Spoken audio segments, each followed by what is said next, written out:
पुन्हा एकदा स्वागत। रत्नागिरी जिल्ह्यातल्या खेड बस स्थानकामध्ये आज एक अत्यंत धक्कादायक आणि गंभीर प्रकार घडला। प्लॅटफॉर्मवर चालकाविना उभी असलेली एसटी बस अचानक सुरू झाली आणि सुसाट वेगाने पुढे धावू लागली। काही क्षणांसाठी बस स्थानकात एकच खळबळ उडाली। बस थेट समोर उभ्या असलेल्या दुसऱ्या एसटी बसला धडकली आणि त्यानंतरच थांबली। सुदैवाने मुसळधार पावसामुळे त्यावेळी बस स्थानकात प्रवाशांची फारशी गर्दी नव्हती, अन्यथा हा प्रकार मोठ्या जीवितहानीत परावर्तित झाला असता। चालकाविना उभी असलेली बस सुरू कशी झाली?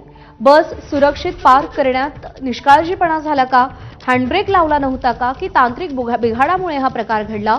या संपूर्ण घटनेला जबाबदार कोण असे सवाल आता उपस्थित होत आहेत। प्रवाशांच्या सुरक्षेशी थेट संबंधित असलेल्या या गंभीर घटनेची सखोल चौकशी करून दोषींवर कठोर कारवाई करणं आवश्यक आहे।